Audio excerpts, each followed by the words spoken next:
ਸਤਿ ਸ਼੍ਰੀ ਅਕਾਲ। ਤੁਸੀਂ ਵੇਖ ਰਹੇ ਹੋ ਪੰਜਾਬ ਮੇਲ USA TV। ਮੈਂ ਹਾਂ ਸੰਜੀਵ ਯਸ਼ ਖੰਨਾ। ਪੰਜਾਬ ਚਰਚਾ ਦੇ ਵਿੱਚ ਸਵਾਗਤ। ਕੱਲ ਫੈਸਲਾ ਹੋਇਆ, ਸੁਪਰੀਮ ਕੋਰਟ ਆਫ ਇੰਡੀਆ ਨੇ ਫੈਸਲਾ ਲਿੱਤਾ ਕਿ 6 ਸਾਲ ਪਹਿਲਾਂ ਜੋ ਨੋਟਬੰਦੀ ਹੋਈ ਸੀ, ਭਾਰਤ ਸਰਕਾਰ ਨੇ ਜੋ ਇਹ ਫੈਸਲਾ ਲਿੱਤਾ ਸੀ ਨੋਟਬੰਦੀ ਦਾ, ਡੀਮੋਨੇਟਾਈਜੇਸ਼ਨ, ਇਹ ਫੈਸਲਾ ਸਹੀ ਸੀ ਜਾਂ ਗਲਤ ਸੀ। 4:1 ਦੀ ਰੇਸ਼ੋ ਨਾਲ ਸੁਪਰੀਮ ਕੋਰਟ ਆਫ ਇੰਡੀਆ ਨੇ ਇਹ ਡਿਸੀਜ਼ਨ ਲਿੱਤਾ ਕਿ ਇਹ ਫੈਸਲਾ ਸਹੀ ਸੀ, ਕਿਉਂਕਿ ਇਹ ਫੈਸਲਾ ਭਾਰਤ ਸਰਕਾਰ ਨੇ ਰਿਜ਼ਰਵ ਬੈਂਕ ਆਫ ਇੰਡੀਆ ਦੇ ਨਾਲ ਸਲਾਹ ਕਰਨ ਤੋਂ ਬਾਅਦ ਲਿੱਤਾ ਸੀ।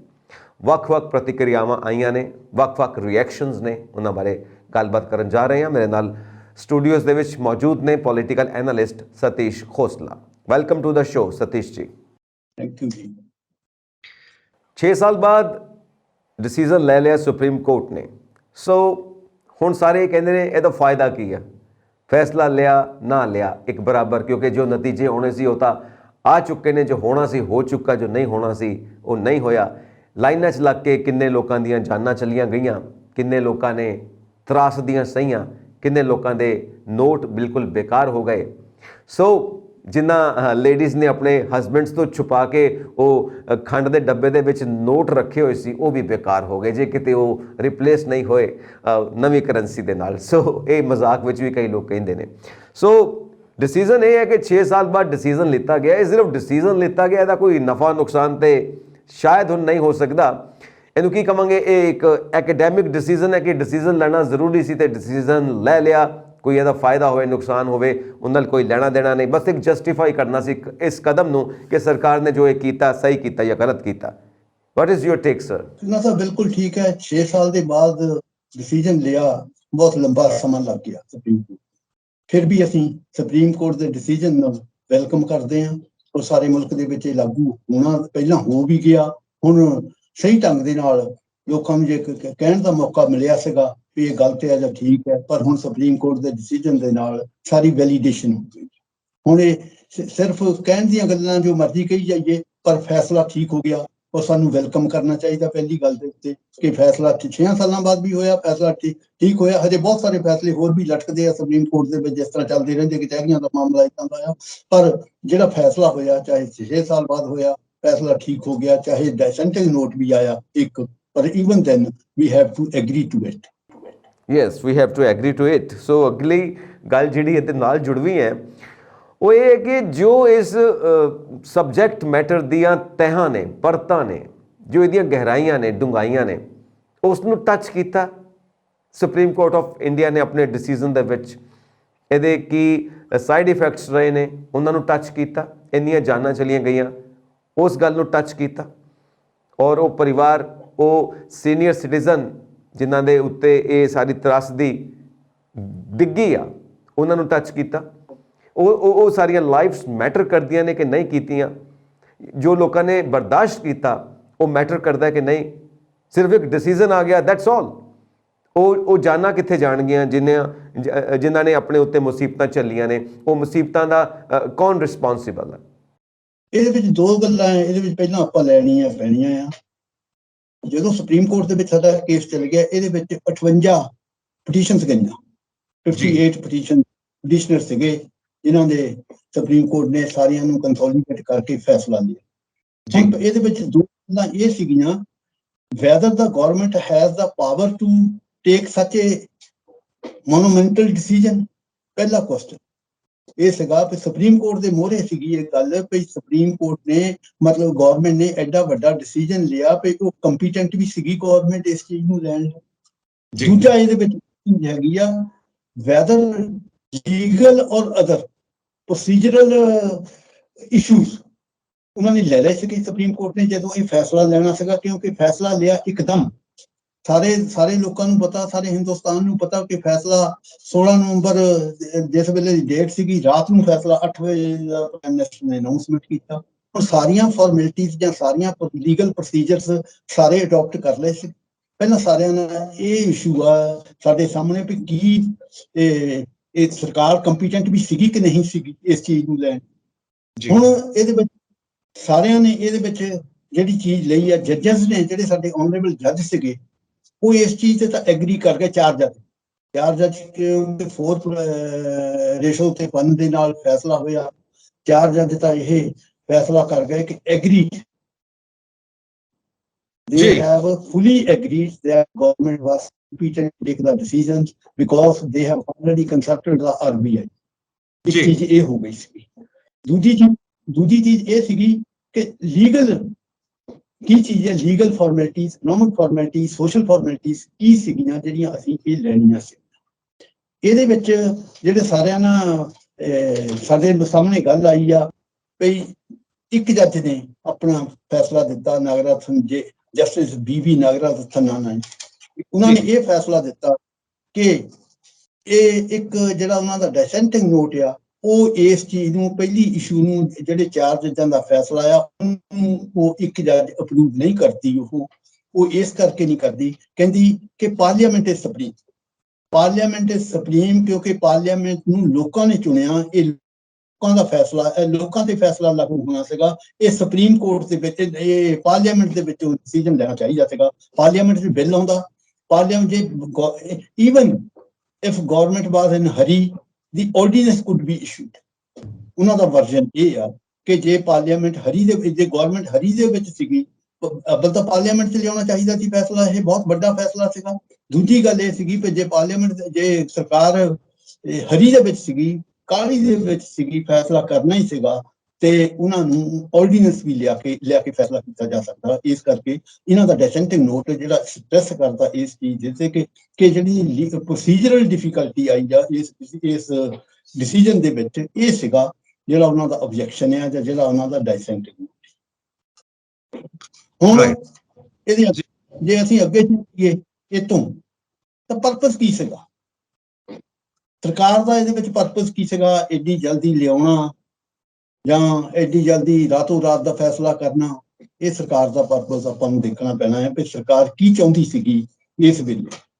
ਸਰਕਾਰ ਦੇ ਇਹਦੇ ਵਿੱਚ ਜੇ ਵੇਲੇ ਅਨਾਉਂਸਮੈਂਟ ਦੇਖੀਏ ਤਾਂ ਸਾਡੇ ਪ੍ਰਧਾਨ ਮੰਤਰੀ ਜੀ ਨੇ ਰਾਤੋਂ ਰਾਤ ਇਹ ਫੈਸਲਾ ਕੀਤਾ ਸੀਗਾ ਕਿ ਅਨਅਕਾਊਂਟਡ ਮਨੀ ਜਿਹੜੀ ਆ, ਇਹਨੂੰ ਜਿਹਨੂੰ ਬਲੈਕ ਮਨੀ ਵੀ ਆਪਾਂ ਕਹਿ ਸਕਦੇ, ਬਲੈਕ ਮਨੀ ਨੂੰ ਲਿਆਉਂਗੇ। ਦੂਸਰੀ ਗੱਲ ਇਹਨੂੰ ਇਹ ਵੀ ਸੀਗੀ ਕਿ ਜੇ ਬਲੈਕ ਮਨੀ ਆ ਗਈ ਤਾਂ ਇਨਫਲੇਸ਼ਨਰੀ ਟ੍ਰੈਂਡ ਜਿਹੜਾ ਇਕਨੋਮੀ ਦਾ ਆ ਉਹਦੇ ਤੇ ਨੱਥ ਪਾਈ ਜਾ ਸਕਦੀ। ਤੀਸਰੀ ਗੱਲ ਉਹਨਾਂ ਨੇ ਇਹ ਕੀਤੀ ਕਿ ਜਿਹੜੀ ਟੈਰਰਿਜ਼ਮ ਆ, ਟੈਰਰਿਜ਼ਮ ਨੂੰ ਪੈਸਾ ਜਾਂਦਾ ਆ, ਉੱਤੇ ਚੈੱਕ ਮੀਟਰ ਲੱਗੂਗਾ, ਚੈੱਕ ਹੋਊਗੀ ਉਹਦੀ ਤੇ। ਪਰਪਸ ਜਿਹੜਾ ਸੀਗਾ ਉਹਨਾਂ ਦਾ, ਇਹ ਮੋਟੇ 3-4 ਪਰਪਸ ਉਸ ਵੇਲੇ ਸਰਕਾਰ ਨੇ ਅਨਾਉਂਸ ਕੀਤੇ ਸੀਗੇ ਜਿਸ ਵੇਲੇ ਇਹ ਅਨਾਉਂਸਮੈਂਟ ਹੋਈ ਸੀਗੀ ਕਿ ਇਹਨੂੰ ਡੀਮੋਨੀਟਾਈਜੇਸ਼ਨ ਕਰਨੀ।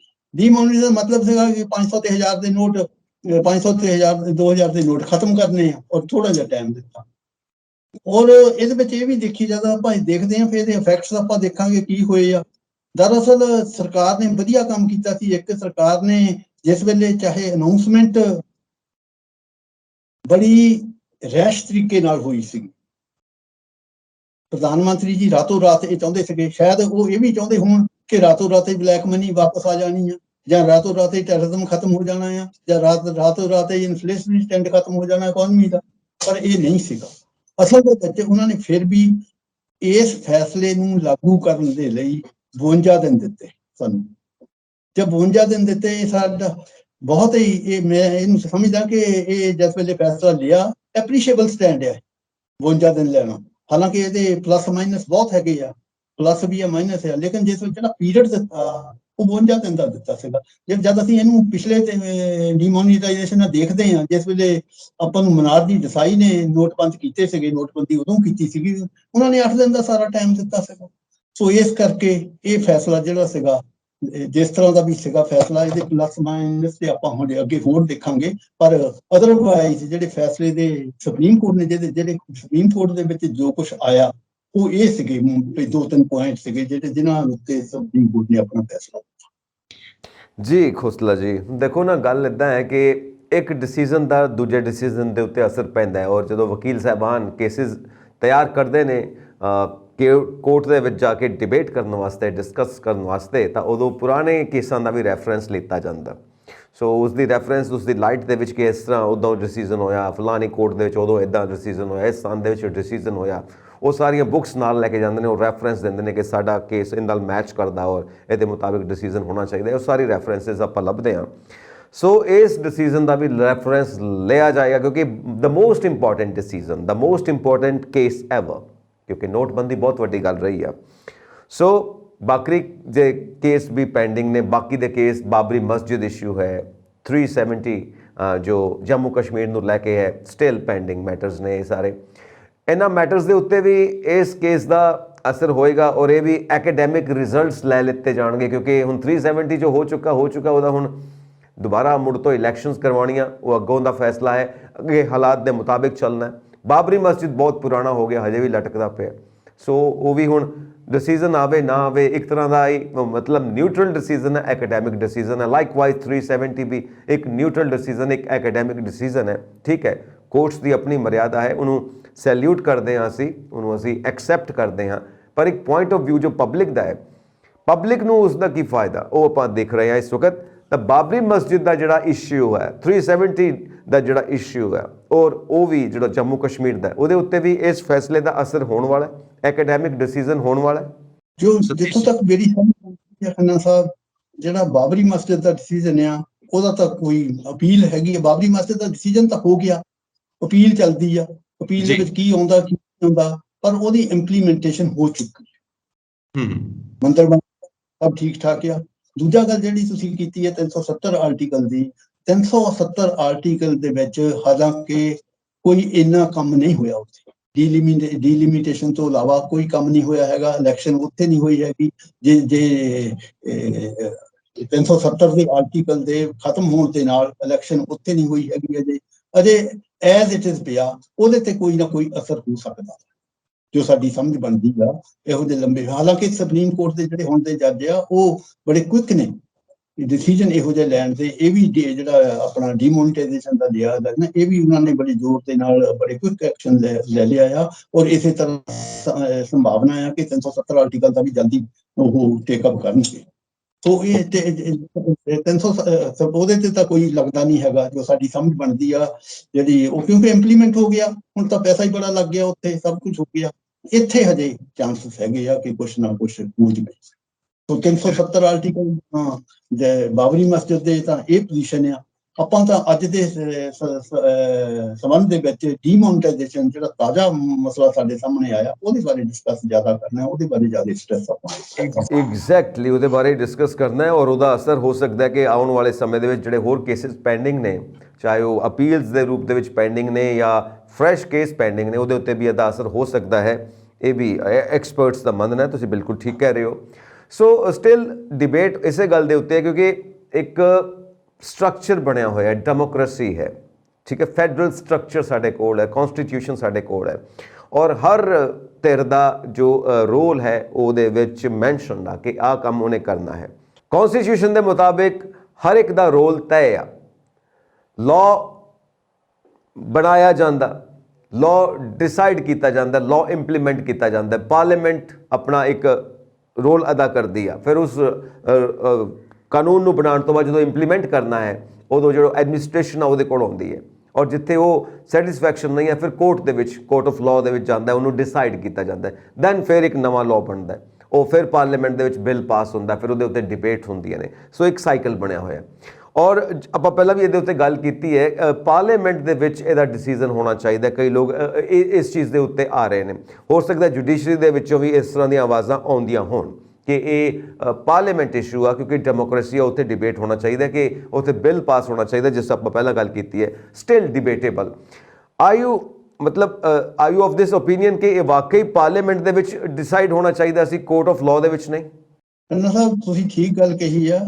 ਜਿਹੜਾ ਜੋ ਕੁਝ ਜਸਟਿਸ ਟੀਬੀ ਨਾਗਰਾਜਨ ਨੇ ਕਿਹਾ ਨਾ, ਉਹ ਗੱਲ ਬਹੁਤ ਠੀਕ ਲੱਗਦੀ ਹੈ ਜੀ। ਕਿਉਂਕਿ ਐਗਜ਼ੈਕਟਿਵ ਆਰਡਰ ਕੱਢ ਦੇਣਾ ਜਾਂ ਕਿਸੇ ਨੂੰ ਕੰਸਲਟ ਕਰ ਲੈਣਾ ਜਾਂ ਪਾਰਲੀਮੈਂਟਰੀ ਕਮੇਟੀ ਨੂੰ ਕਿਸੇ ਨੂੰ ਕੰਸਲਟ ਕਰਕੇ ਕੱਢ ਦੇਣਾ, ਐਕਚੁਅਲੀ ਦੇਖੋ ਨਾ, ਇਹ ਜਿਹੜਾ ਫੈਸਲਾ ਸੀਗਾ ਸਾਰੇ ਹਿੰਦੁਸਤਾਨ ਤੇ ਲਾਗੂ ਹੋਣਾ ਸੀ। ਦੂਜੀ ਗੱਲ, ਇਹ ਹਰ ਸੈਕਟਰ ਨੂੰ, ਹਰ ਸੈਕਸ਼ਨ ਆਫ ਸੋਸਾਇਟੀ ਨੂੰ ਇਹਦੇ ਤੇ ਅਸਰ ਪੈਣਾ ਸੀ। ਸੋ ਇਹ ਜਿਹੜਾ ਉਹਨਾਂ ਨੇ ਆਪਣਾ ਵਿਊ ਪੁਆਇੰਟ ਦਿੱਤਾ ਡਿਸੈਂਟਿੰਗ ਨੋਟਸ ਦੇ ਵਿੱਚ, ਉਹ ਠੀਕ ਲੱਗਦਾ ਹੈ। ਉਹ ਇਸ ਕਰਕੇ ਠੀਕ ਲੱਗਦਾ ਕਿ parliament is the supreme body. ਸਾਰੇ ਲੋਕ ਪਾਰਲੀਮੈਂਟੇਰੀਅਨ ਨੂੰ, ਸਾਡਿਆਂ ਨੂੰ ਚੁਣ ਕੇ ਭੇਜਦੇ ਆ ਤਾਂ ਕਿ ਉਹ ਲੋਕਾਂ ਦੀਆਂ ਪਾਲਿਸੀਆਂ ਲੋਕਾਂ ਦੇ ਮੁਤਾਬਕ ਬਣਾਉਣ। ਜਿਹੜੇ ਲੋਕਾਂ ਨੂੰ ਫਾਇਦਾ ਹੋਵੇ ਜਿਹੜੀਆਂ ਪਾਲਿਸੀਆਂ। ਹੁਣ ਜੇ ਐਗਜ਼ੈਕਟਿਵ ਦਾ ਹੁੰਦਾ, ਮੈਂ ਸ਼ਾਇਦ ਇਹ ਲਫ਼ਜ਼ ਗਲਤ ਨਾ ਹੋ ਜਾਣ ਕਿਤੇ, ਕਿਉਂਕਿ ਇਹ ਤਾਂ ਇੱਕ ਬੰਦੇ ਦਾ ਫੈਸਲਾ ਸਮਝਦੇ ਸੀ। ਕਿਸੇ ਨੂੰ ਇਹ ਵੀ ਕਿਸੇ ਨੂੰ ਪਤਾ ਨਹੀਂ ਸੀਗਾ ਕਿ ਇਹ ਤਾਂ ਅੱਜ ਪਤਾ ਲੱਗ ਰਿਹਾ ਜਦ ਉਹਦਾ ਸੁਪਰੀਮ ਕੋਰਟ ਦਾ ਡਿਸੀਜਨ ਆ ਰਿਹਾ ਆ ਕਿ ਐਗਜ਼ੈਕਟਿਵ ਨੇ RBI ਨੂੰ ਕੰਸਲਟ ਕੀਤਾ, ਔਰ 6 ਮਹੀਨੇ ਪਹਿਲਾਂ ਕੀਤਾ ਸੀਗਾ 8 ਨਵੰਬਰ ਤੋਂ ਜਦੋਂ ਇਹ ਹੋਇਆ। ਇਹ ਕਿਸੇ ਨੂੰ ਪਤਾ ਨਹੀਂ ਸੀਗਾ ਇਸ ਚੀਜ਼ ਦਾ। ਹਾਲਾਂਕਿ they are not according to this dissenting judgment, they are not competent to issue this kind of notification. ਇਹ ਅਜੇ ਹੀ ਪਤਾ ਲੱਗਾ ਕਿ 6 ਮਹੀਨੇ ਪਹਿਲਾਂ ਇਹਨਾਂ ਦੀ ਗੱਲਬਾਤ ਚੱਲਦੀ ਸੀਗੀ, RBI ਦੀ ਤੇ ਗਵਰਨਮੈਂਟ ਦੀ ਗੱਲਬਾਤ ਚੱਲਦੀ ਸੀ ਕਿ ਇਸ ਤਰ੍ਹਾਂ ਕਰਨਾ। ਉਹ ਠੀਕ ਹੈ, ਇਨ ਬਿਟਵੀਨ ਗਵਰਨਮੈਂਟ ਪਾਲਿਸੀ ਦੇ ਵਿੱਚ ਬਹੁਤ ਸਾਰੀਆਂ ਸੀਕ੍ਰੇਟਸ ਹੁੰਦੀਆਂ ਆ, ਬਹੁਤ ਸਾਰੇ ਇਸ਼ੂ ਹੁੰਦੇ ਆ, ਚੱਲਦੀਆਂ ਰਹਿੰਦੀਆਂ ਆ। ਪਰ ਬੇਸਿਕਲੀ ਇਹ ਲੋਕਾਂ ਦਾ ਮਸਲਾ ਸੀਗਾ, ਹਰ ਲੋਕ ਦਾ, ਹਰ ਕੈਟੇਗਰੀ ਦਾ, ਚਾਹੇ ਉਹ ਮਜ਼ਦੂਰ ਸੀ, ਕਿਸਾਨ ਸੀ, ਮੁਲਾਜ਼ਮ ਸੀ, ਇੰਡਸਟਰੀ ਸੀ, ਵਰਕਰ ਸੀ, ਕਿਸੇ ਤਰ੍ਹਾਂ ਦਾ ਵੀ ਸੀਗਾ। ਇਹ ਹਰ ਚੀਜ਼ ਪੈਸੇ ਦਾ ਮਸਲਾ ਸੀਗਾ। ਉਹ ਪੈਸਾ ਹਰ ਪੈਸੇ ਦੇ ਬਿਨਾਂ ਤਾਂ ਕੋਈ ਚੀਜ਼ ਪਤਾ ਨਹੀਂ ਹਿਲਦਾ ਹੈਗਾ। ਤੋ ਜੇ ਪੈਸੇ ਦੀ ਜਦ ਵੇਲੇ ਗੱਲ ਆਉਂਦੀ ਸੀ, ਖਾਸ ਕਰਕੇ ਡੀਮੋਨੀਟਾਈਜੇਸ਼ਨ ਦੀ ਗੱਲ ਆਉਂਦੀ ਸੀਗੀ, ਤਾਂ ਇਹ ਐਟ ਲੀਸਟ ਇਹ ਪਾਰਲੀਮੈਂਟ ਤੱਕ ਜ਼ਰੂਰ ਜਾਣਾ ਚਾਹੀਦਾ ਸੀਗਾ। ਜਿਹੜੀ ਉਹਨਾਂ ਨੇ ਗੱਲ ਕੀਤੀ ਆ ਵੀ ਜੇ ਪਾਰਲੀਮੈਂਟ ਜੇ ਉਸ ਵੇਲੇ ਨਹੀਂ ਸੈਸ਼ਨ ਦੇ ਵਿੱਚ ਸੀਗੀ ਤਾਂ ਈਵਨ ਆਰਡੀਨੈਂਸ ਲਿਆਂਦਾ ਜਾ ਸਕਦਾ। ਤੋ ਇਹ ਗੱਲ ਲੱਗਦੀ ਆ ਇਸ ਵਿੱਚ।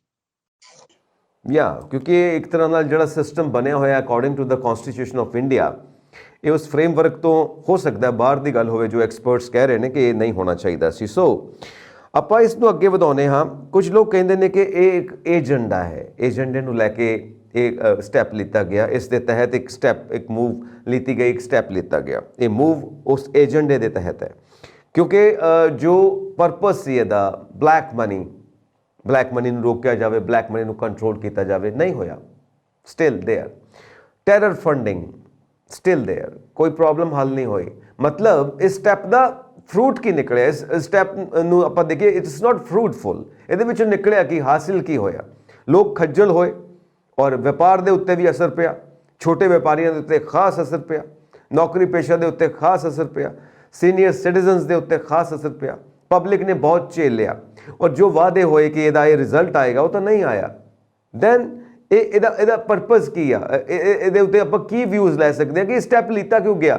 ਚਾਹੇ RBI ਦੇ ਨਾਲ ਡਿਸੀਜ਼ਨ ਲੈ ਕੇ, RBI ਦੇ ਨਾਲ ਡਿਸਕਸ ਕਰਕੇ ਡਿਸੀਜ਼ਨ ਲਿੱਤਾ ਗਿਆ, ਸਟੈਪ ਲਿੱਤਾ ਗਿਆ, ਫਿਰ ਵੀ ਹਾਸਿਲ ਕੀ ਹੋਇਆ ਇਹਦੇ ਵਿੱਚੋਂ? ਮੋਟੇ ਤੌਰ ਤੇ ਜੇ ਅਸੀਂ ਦੇਖਦੇ ਹਾਂ ਤਾਂ ਇਹਦੇ ਵਿੱਚ ਨੁਕਸਾਨ ਹੀ ਨੁਕਸਾਨ ਹੋਇਆ। ਪਹਿਲਾ ਨੁਕਸਾਨ ਜਿਹੜਾ ਤੁਸੀਂ ਗੱਲ ਕੀਤੀ ਸੀਗੀ ਨਾ, ਤੇ ਉਸ ਵੇਲੇ ਦੀ ਫਿਗਰ ਸੀਗੀ ਤਕਰੀਬਨ 150 ਬੰਦਾ ਲਾਈਨ 'ਚ ਲੱਗ ਕੇ ਮਰ ਗਿਆ। ਲਾਈਨ 'ਚ ਲੱਗ ਕੇ ਗਿਆ, ਉਹਦੇ ਵਿੱਚ ਬਹੁਤ ਸਾਰੇ ਸੀਨੀਅਰ ਸਿਟੀਜ਼ਨ ਸੀ। ਔਰ ਸਾਡੀ ਬਦਕਿਸਮਤੀ ਇਹ ਆ, ਕਿਸੇ ਬੰਦੇ ਨੇ ਵੀ, ਚਾਹੇ ਉਹ ਐਗਜ਼ੈਕਟਿਵ ਸੀ, ਜੁਡੀਸ਼ਰੀ ਸੀ, ਲੈਜਿਸਲੇਟਿਵ ਬੋਡੀ ਸੀਗੀਆਂ, ਕਿਸੇ ਬੰਦੇ ਨੇ ਉਹਨਾਂ ਦੇ ਬਾਰੇ ਕੋਈ ਗੱਲ ਨਹੀਂ ਕੀਤੀ ਹੈਗੀ ਵੀ ਲਾਈਨਾਂ 'ਚ ਲੱਗ ਕੇ ਲੋਕ ਮਰ ਗਏ। ਲਾਈਨਾਂ 'ਚ ਲੱਗ ਕੇ ਉਸ ਵੇਲੇ ਦੀ, ਜਿਸ ਵੇਲੇ ਲਾਈਨਾਂ ਲੱਗੀਆਂ ਸੀਗੀਆਂ, ਆਪਾਂ ਨੂੰ ਪਤਾ ਆ ਵੀ ਲਾਈਨਾਂ ਲੱਗੀਆਂ ਦੇ ਵਿੱਚ ਲੋਕ ਰਾਤ ਨੂੰ ਬਹਿ ਜਾਂਦੇ ਸੀਗੇ। ਵੀ ਸਵੇਰੇ ਉਹਨਾਂ ਨੇ ਦਿੱਤਾ ਸੀਗਾ, ਟਾਈਮ ਲਿਮਿਟ ਦਿੱਤੀ ਸੀ, ਪੈਸਿਆਂ ਦੀ ਲਿਮਿਟ ਦਿੱਤੀ ਸੀ, 4000 ਅੱਜ ਕਰਾ ਸਕਦੇ ਹਾਂ, 2000 ਕੱਲ ਕਢਾ ਸਕਦੇ ਹਾਂ। ਜਿਹੜੀ ਸਭ ਨਾਲ ਜਾਨੀ ਨੁਕਸਾਨ ਹੋਇਆ ਮੁਲਕ ਦਾ, ਜਿਹੜੇ ਸਾਡੇ ਸੀਨੀਅਰ ਸਿਟੀਜ਼ਨ, ਜਿਹੜੀ ਵੈਲਿਊਏਬਲ ਡੈਥਸ ਹੋਈਆਂ ਆ, ਉਹਨਾਂ ਦਾ ਜਿਹੜਾ ਘਾਟਾ ਆ ਉਹ ਤਾਂ ਕੋਈ ਵੀ ਨਹੀਂ ਪੂਰਾ ਕਰ ਸਕਦਾ। ਸੈਕੰਡ, ਇਹਦੇ ਵਿੱਚ ਹੀ ਗੱਲ ਵੀ ਦੇਖੋ, ਉਹਨਾਂ ਨੂੰ ਕਿਸੇ ਨੇ ਕੰਪਨਸੇਸ਼ਨ ਵੀ ਨਹੀਂ ਗੱਲ ਕੀਤੀ ਹੈ। ਆਮ ਤੌਰ ਤੇ ਜਿਸ ਵੇਲੇ ਕੋਈ ਕੰਪਨਸੇਸ਼ਨ, ਕਿਸੇ ਵੇਲੇ ਡੈਥ ਹੋ ਜਾਂਦੀ, ਕਿਸੇ ਐਕਸੀਡੈਂਟ 'ਚ ਡੈਥ ਹੋ ਗਈ ਆ, ਕਿਸੇ ਵੇਲੇ ਟੈਰਰਿਜ਼ਮ ਦੇ ਵਿੱਚ ਡੈਥ ਹੋ ਜਾਂਦੀ, ਕਿਸ ਤਰ੍ਹਾਂ ਹੋ ਜਾਂਦੀ ਆ, ਨੋਰਮਲੀ ਗਵਰਨਮੈਂਟਸ ਜਿਹੜੀਆਂ ਸਮੇਂ ਦੀਆਂ, ਗਵਰਨਮੈਂਟ ਕੋਈ ਸੈਂਟਰਲ ਗਵਰਨਮੈਂਟ ਦੀ, ਕੋਈ ਸਟੇਟ ਗਵਰਨਮੈਂਟ ਦੀ ਆ, ਉਹ ਕੋਈ ਨਾ ਕੋਈ 2 ਲੱਖ, 1 ਲੱਖ, 4 ਲੱਖ, ਜਿਸ ਤਰ੍ਹਾਂ ਦਾ ਵੀ ਕੇਸ ਹੋਵੇ ਤਾਂ। ਲੇਕਿਨ ਸਾਡੀ ਬਦਕਿਸਮਤੀ ਇਹ ਰਹੀ ਆ ਕਿ ਇਹਦੇ ਬਾਰੇ ਕਿਸੇ ਨੇ ਕੋਈ ਗੱਲ ਨਹੀਂ ਕੀਤੀ ਹੈ। ਹਾਲਾਂਕਿ ਅਸੀਂ ਲੋਕ ਜਿਹੜੇ NGOs ਹੈਗੇ, ਅਸੀਂ ਰੌਲਾ ਰੱਪਾ ਪਾਉਂਦੇ ਰਹੇ ਹਾਂ, ਪਰ ਕਿਸੇ ਨੇ ਕੋਈ ਨਹੀਂ ਸੁਣੀ ਹੈਗੀ। ਜਿਹੜਾ ਵੱਡਾ ਨੁਕਸਾਨ ਹੋਇਆ, ਜਾਨੀ ਨੁਕਸਾਨ ਹੋਇਆ, ਇਹ ਸਭ ਨਾਲ ਵੱਡਾ ਨੁਕਸਾਨ। ਦੂਜਾ ਨੁਕਸਾਨ ਜਿਹੜਾ ਇਹ ਹੋਇਆ ਕਿ ਟ੍ਰੇਡ ਐਂਡ ਇੰਡਸਟਰੀ, ਸਭ ਨਾਲ ਵੱਡਾ ਉਹਦੇ 'ਚ ਨੁਕਸਾਨ ਇਹ ਹੋਇਆ ਵੀ ਟ੍ਰੇਡ ਜਿਹੜੇ ਆ ਬੰਦ ਹੋ ਗਏ ਸੀਗੇ, ਇੰਡਸਟਰੀ ਬੰਦ ਹੋ ਗਈ ਸੀ। ਪਹਿਲਾਂ ਤਾਂ ਉਹਦੇ ਨਾਲ ਡੀਮੋਨੀਟਾਈਜੇਸ਼ਨ ਬੰਦ ਹੋਈ ਆ, ਮੁੜ ਕੇ ਇਹ ਜਿਹੜੀ ਆ ਕਰੋਨਾ ਆ ਗਿਆ, ਇਹਦੇ ਨਾਲ ਬੰਦ ਹੋ ਗਈ ਆ। ਔਰ ਬੰਦ ਹੋਣ ਦੇ ਨਾਲ ਕੀ ਆ, ਜਦ ਫੈਕਟਰੀਜ਼ ਬੰਦ ਹੋ ਗਈਆਂ, ਟ੍ਰੇਡ ਬੰਦ ਹੋ ਗਿਆ, ਬਿਜ਼ਨਸ ਬੰਦ ਹੋ ਗਿਆ, ਉਹਦੇ ਨਾਲ ਕੀ ਆ, ਅਨਐਮਪਲਾਇਮੈਂਟ। ਅਨਪਲਾਈਮੈਂਟ ਇੱਕ ਡੈਂਡ ਦੀ ਤਰ੍ਹਾਂ ਸਾਡੇ ਮੂਹਰੇ ਸਾਹਮਣੇ ਖੜੀ ਹੈਗੀ ਆ। ਅੱਜ ਵੀ ਜਦ ਅਸੀਂ ਦੇਖਦੇ ਹਾਂ ਇਹ ਡੀਮੋਨੀਟਾਈਜੇਸ਼ਨ ਤੇ GST ਦੇ ਜਾਂ ਕਰੋਨਾ ਦੇ ਰਿਜ਼ਲਟਸ ਨੇ ਕਿ ਅੱਜ 8% ਤੋਂ ਵੀ ਜ਼ਿਆਦਾ ਦਾ ਡਾਟਾ ਆ ਰਿਹਾ ਆ ਅਨਪਲਾਈਮੈਂਟ ਜਿਹੜੀ ਆ। ਹੁਣ ਉਹ ਅਨਪਲਾਈਮੈਂਟ ਕਰਕੇ ਸਾਡਾ ਯੂਥ ਜਿਹੜਾ ਆ, ਸਾਡੀ ਫਿਰ ਇੱਕ ਇਹੀ ਡੀਮੋਨੀਟਾਈਜੇਸ਼ਨ ਦਾ ਰਿਜ਼ਲਟ ਹੈਗਾ ਆ, ਸਾਡਾ ਯੂਥ ਜਿਹੜਾ ਆ ਉਹ ਅਨਪਲਾਈਡ ਹੋ ਕੇ ਸੁਸਾਈਡ ਦੇ ਰਾਹ ਤੇ ਚੱਲਿਆ, ਜਿਹੜੀ ਬਹੁਤ ਹੀ ਭਿਆਨਕ ਗੱਲ ਸਾਡੇ ਸਾਹਮਣੇ ਆ ਰਹੀ ਆ ਕਿ ਅੱਜ ਯੂਥ ਜਿਹੜਾ ਹੈ ਉਧਰ ਨੂੰ ਅਸੀਂ ਰੋਜ਼ ਖਬਰਾਂ ਪੜ੍ਹਦੇ ਹਾਂ ਕਿ ਕਿਸੇ ਤਰ੍ਹਾਂ ਕੋਈ 2 ਮਰ ਗਏ, ਕੋਈ 4 ਮਰ ਗਏ, ਕਿਸੇ ਨੇ ਖੁਦਕੁਸ਼ੀ ਆਪ ਕਰ ਲਈ, ਕਿਸੇ ਪਰਿਵਾਰ ਦੇ ਨਾਲ ਹੋ ਗਈ ਆ। ਸੋ ਇਹ ਸਾਰਿਆਂ ਨਾਲ ਵੱਡਾ ਸਾਡਾ ਇੱਕ ਨੁਕਸਾਨ ਹੋਇਆ ਟ੍ਰੇਡ ਤੇ ਇੰਡਸਟਰੀ ਦਾ, ਤੇ ਟ੍ਰੇਡ ਇੰਡਸਟਰੀ ਦਾ, ਅਨਪਲਾਈਮੈਂਟ ਦਾ, ਇਹ ਸਾਰਾ ਹੀ ਓਵਰਆਲ ਸਾਡੇ ਸਾਹਮਣੇ। ਲੇਕਿਨ ਸਰਕਾਰ ਇਸ ਚੀਜ਼ ਨੂੰ ਮੰਨਣ ਲਈ ਤਿਆਰ ਨਹੀਂ ਸੀ। ਸਰਕਾਰ ਨੇ ਇਸ ਚੀਜ਼ ਦੇ ਵਿੱਚ ਜਿਸ ਵੇਲੇ ਵੀ ਕਿਸੇ ਤੇ ਵੀ ਇਹਦੇ ਬਾਰੇ ਗੱਲ ਹੁੰਦੀ ਸੀ, ਸਰਕਾਰ ਨੇ ਕਦੇ ਇਹਨੂੰ ਡਿਫੈਂਡ ਵੀ ਨਹੀਂ ਕੀਤਾ। ਦਰਅਸਲ ਡੀਮੋਨੀਟਾਈਜੇਸ਼ਨ ਨਾਲ ਅੱਜ ਤੱਕ ਦੀ ਇਕਨੋਮੀ ਨੂੰ ਡਾਊਨ ਰੱਖਿਆ ਸਾਡੀ ਨੂੰ ਹਰ ਪਾਸੇ। ਅਸੀਂ ਸੁਪਰੀਮ ਕੋਰਟ ਦਾ ਆਨਰ ਕਰਦੇ ਹਾਂ ਫੈਸਲੇ ਦਾ, ਕਿਉਂਕਿ ਮੰਨਣਾ ਆ ਅਸੀਂ ਸਾਰਿਆਂ ਨੇ, ਪਰ ਇਹਦੇ ਉਲਟਾ ਨੁਕਸਾਨ ਹੋਏ ਆ। ਹਾਂ, ਇਹਦਾ ਰਿਜ਼ਲਟ ਹੁਣ ਅੱਗੇ ਲਈ ਕੀ ਹੋਣਾ ਹੈ, ਅੱਗੇ ਲਈ ਕੀ ਹੋਣਾ ਆ, ਇਹ ਡਿਬੇਟ ਦਾ ਇਸ਼ੂ ਰਹਿਣਾ। ਸੋ ਖੋਸਲਾ ਸਾਹਿਬ, ਜੋ ਆਪਾਂ ਇਹ ਸਾਰੀ ਡਿਸਕਸ਼ਨ ਕੀਤੀ ਹੈ ਔਰ ਇਹਦੇ 'ਚ ਇੱਕ ਪੁਆਇੰਟ ਆਇਆ ਹੈ ਕਿ ਇਕਨੋਮੀ ਦੇ ਉੱਤੇ ਇਹਦਾ ਬੁਰਾ ਅਸਰ ਰਿਹਾ ਔਰ ਇਸ ਦਾ ਸਾਈਡ ਇਫੈਕਟ ਰਿਹਾ ਇਕਨੋਮੀ ਦੇ ਉੱਤੇ, ਇਕਨੋਮੀ ਕਮਜ਼ੋਰ ਹੋਈ ਸਾਡੀ। ਸੋ ਉਸ ਲਾਈਟ ਦੇ ਵਿੱਚ ਜੇ ਮੈਂ ਤੁਹਾਨੂੰ ਪੁੱਛਾਂ ਕਿ ਜੋ ਸੁਪਨਾ ਦੇਖਿਆ ਅਸੀਂ $5 ਟ੍ਰਿਲੀਅਨ ਦੀ ਇਕਨੋਮੀ ਸੈਟਅਪ ਬਣਾਉਣ ਦਾ, ਉਹ ਪੋਸੀਬਲ ਹੋ ਸਕਦਾ? ਦੇਖੋ ਜੀ, ਇਸ ਵੇਲੇ ਦੇ ਹਿਸਾਬ ਦੇ ਨਾਲ ਤਾਂ ਸਾਡੀ ਸਮਝ ਬਣਦੀ ਹੈ ਨਹੀਂ ਹੋ ਸਕਦੀ ਅਜੇ ਤੱਕ ਵੀ, ਕਿਉਂਕਿ ਹਰ ਪਾਸੇ ਜੇ ਕਿਸੇ ਨੂੰ ਇਸ ਫਿਗਰ ਨੂੰ ਵੀ ਕਰੀਏ ਤਾਂ ਜਿਹੜੀ ਕਰੰਸੀ ਦੀ ਵੈਲਿਊ ਸੀਗੀ 2022 ਨੂੰ ਆ, ਤੇ ਇਹ ਜਿਹਨੂੰ ਕੰਪੇਅਰ ਕਰੀਏ ਤਾਂ 17.74 ਲੱਖ ਕਰੋੜ ਰੁਪਈਆ ਉਸ ਵੇਲੇ ਵੀ ਸੀਗੀ। ਇਹ ਇਕਨੋਮੀ ਨਵੰਬਰ 4 ਸੀ। ਜਿਹੜਾ ਇਕਨੋਮੀ ਕੀ ਕਹਿੰਦੇ ਸਾਨੂੰ ਸਰਕਾਰ ਨੇ ਤਾਰੇ ਦਿਖਾਲਦੀ ਆ ਤਾਰੇ, ਤੇ ਅਜੇ ਸੰਭਾਵਨਾ ਕੋਈ ਨਹੀਂ ਹੈ $5 ਟ੍ਰਿਲੀਅਨ ਦੀ ਸਾਨੂੰ ਗੱਲ ਕਰਨੀ, ਕਿਉਂਕਿ ਹਾਲਾਤ ਦੇਖੋ ਨਾ, ਵਰਲਡ ਓਵਰ ਹਾਲਾਤ ਦੇਖੀਏ, ਕਿਉਂ ਲੜਾਈਆਂ ਹਰ ਪਾਸੇ ਲੱਗੀਆਂ ਆ, ਚਾਹੇ ਯੂਕਰੇਨ ਤੇ ਰਸ਼ੀਆ ਦੀ ਲੜਾਈ ਆ, ਉਹਦੇ ਨਾਲ ਸਾਰੇ ਪਾਸੇ ਫੂਡ, ਫਿਊਲ ਤੇ ਸਾਰਾ ਪਾਸੇ ਦਾ ਨੁਕਸਾਨ ਹੋ ਰਿਹਾ। ਹਰ ਇਕਨੋਮੀ ਨੂੰ ਕਿੱਦਾਂ ਲੈ ਜਾਵਾਂਗੇ ਅਸੀਂ? ਗੱਲਾਂ ਜਿੱਦਾਂ ਮਰਜ਼ੀ ਕਰੀ ਜਾਈਏ, ਸਾਨੂੰ ਜੋ ਮਰਜ਼ੀ ਸਾਨੂੰ ਸਰਕਾਰਾਂ ਜੋ ਮਰਜ਼ੀ ਸਾਨੂੰ ਧੋਖਾ ਦੇਈ ਜਾਣ, ਪਰ ਅਜੇ ਜੋ ਕੁਝ ਹੋ ਰਿਹਾ ਆ, ਦੇਖੋ ਨਾ, ਆਪਾਂ ਇਹ ਦੇਖੀਏ ਖੰਨਾ ਸਾਹਿਬ, ਤੁਸੀਂ ਔਰ ਅਸੀਂ ਹੈਗੇ ਆ ਜਨ ਸਧਾਰਨ ਬੰਦੇ। ਅਸੀਂ ਦੇਖੀਏ ਕਿ ਸਾਡਾ ਸਟੈਂਡਰਡ ਆਫ ਲਿਵਿੰਗ, ਸਾਡੀ ਮਹਿੰਗਾਈ ਨੇ ਕਿੱਦਾਂ ਜਾਨ ਕੱਢੀ ਪਈ ਹੈ। ਅਸੀਂ ਇਕਨੋਮੀ ਤੇ ਅਮੀਰ ਤੇ ਅਮੀਰ ਹੋ ਰਿਹਾ ਬੰਦਾ, ਗਰੀਬ ਤੇ ਗਰੀਬ ਹੋ ਰਿਹਾ ਹੈ। ਹੁਣ ਦੇਖੋ ਨਾ, ਅਮੀਰ ਤੇ ਪਤਾ ਹੀ ਨਹੀਂ ਲੱਗ ਰਿਹਾ ਉਹਨਾਂ ਕੋਲ ਕਿੰਨਾ ਪੈਸਾ ਆ, ਔਰ ਗਰੀਬ ਜਿਹੜੇ ਗਰੀਬ ਆ ਉਹ ਫਿਰ ਉਹੀ ਗੱਲ ਆ ਗਈ ਜਿਹੜੀ ਮੈਂ ਪਹਿਲਾਂ ਕਰਕੇ ਹਟਿਆ ਕਿ ਗਰੀਬ ਤਾਂ ਅੱਜ ਸੁਸਾਈਡ ਦੇ ਨੇੜੇ ਪਹੁੰਚੇ। ਜੀ ਖੋਸਲਾ ਸਾਹਿਬ, ਸੋ ਆਈ ਥਿੰਕ ਕਿ ਇਹਦੇ ਉੱਤੇ ਆਪਣੇ ਜੋ ਸਾਰੇ ਵਿਚਾਰ ਨੇ, ਉਹ ਸਾਰੀ ਡਿਸਕਸ਼ਨ ਹੈ, ਇਟਸ ਓਵਰ। ਔਰ ਅਸੀਂ ਆਪਣਾ ਇਹ ਵਿਊ ਪੁਆਇੰਟ ਜ਼ਰੂਰ ਦੇਵਾਂਗੇ ਕਿ ਸਾਡੇ ਦਰਸ਼ਕ ਵੀ ਇਸ ਪੁਆਇੰਟ ਦੇ ਉੱਤੇ, ਇਸ ਸਬਜੈਕਟ ਦੇ ਉੱਤੇ ਆਪਣੇ ਵਿਊ ਸਾਨੂੰ ਜ਼ਰੂਰ ਸ਼ੇਅਰ ਕਰਨ। ਸੋ ਖੋਸਲਾ ਸਾਹਿਬ, ਥੈਂਕ ਯੂ ਸੋ ਮਚ। ਔਰ ਸਾਡੇ ਚੈਨਲ ਵੱਲੋਂ ਤੁਹਾਨੂੰ ਇੱਕ ਵਾਰੀ ਫਿਰ ਤੋਂ ਅਸੀਂ ਹੈਪੀ ਨਿਊ ਈਅਰ ਵੀ ਕਹਿੰਦੇ ਹਾਂ, ਕਿਉਂਕਿ ਫਸਟ ਟਾਈਮ ਜੁੜੇ ਹਾਂ ਨਵੇਂ ਸਾਲ ਦੇ ਵਿੱਚ। So thank you so much. ਤੇ ਅਸੀਂ ਆਪਣੇ ਦਰਸ਼ਕਾਂ ਨੂੰ ਕਹਾਂਗੇ ਕਿ ਤੁਸੀਂ ਸਾਡਾ ਚੈਨਲ ਪੰਜਾਬ ਮੇਲ USA TV ਸਬਸਕ੍ਰਾਈਬ ਜ਼ਰੂਰ ਕਰੋ। ਸਤਿ ਸ਼੍ਰੀ ਅਕਾਲ।